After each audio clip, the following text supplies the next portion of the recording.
দেখেন তো এটাকে দেখে চিনতে পারতেছেন নাকি এটা কি মাছ?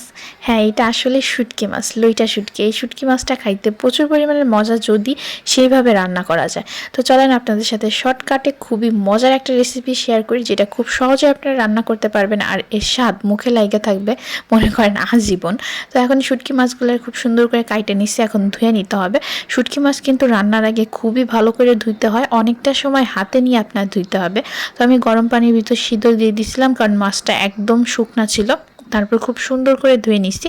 এখন তেল গরম করে অনেকটা পেঁয়াজ দিয়ে দিচ্ছি। পেঁয়াজটা যখন হালকা একটু ভাজা হয়েছে তখন হচ্ছে 1 মুঠ রসুন কুচি দিয়ে দিচ্ছি।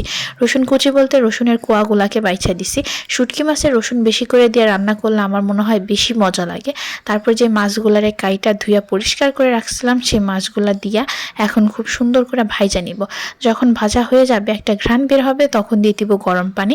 এখানে দিয়ে দিতেছি ভরে ভরে 1 টেবিল চামচ আদা রসুন বাটা, পেঁয়াজ বাটা, সামান্য জিরার বাটা, হলুদের গুঁড়া, মরিচের গুঁড়া, স্বাদ মতো লবণ। মরিচের গুঁড়াটা কিন্তু একটু বেশি দিতে হবে। আমি একদম লাল মরিচ, এটা ঝাল মরিচের গুঁড়া দিয়ে দিছি 1 টেবিল চামচ ভইরা।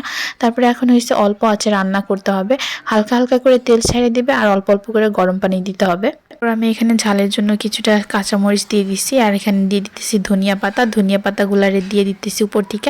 ধনিয়া পাতার ঘ্রাণটা কিন্তু শীতের খুবই ভালো একটা ঘ্রাণ বলা চলে তুই তরকারির মধ্যে। এখন খুব সুন্দর করে আবার উল্টায় পাল্টায় নাইড়ে নিতেছি। তো দেখতেই পারতেছেন তেলটা ছাইড়ে আসছে। তো আমাদের শুটকি মাছটা রান্না একদম রেডি। ভিডিওটা ভালো লাগলে অবশ্যই লাইক করবেন, কমেন্ট করবেন, শেয়ার করবেন। পেজ থেকে দেখলে ফলো করতে ভুলবেন না। আর একবার হইলেও বাসায় এইভাবে রান্না করে ট্রাই করবেন, খায় দেখবেন আর আমাকে জানাবেন। ভালো থাকবেন সবাই, আল্লাহ হাফেজ।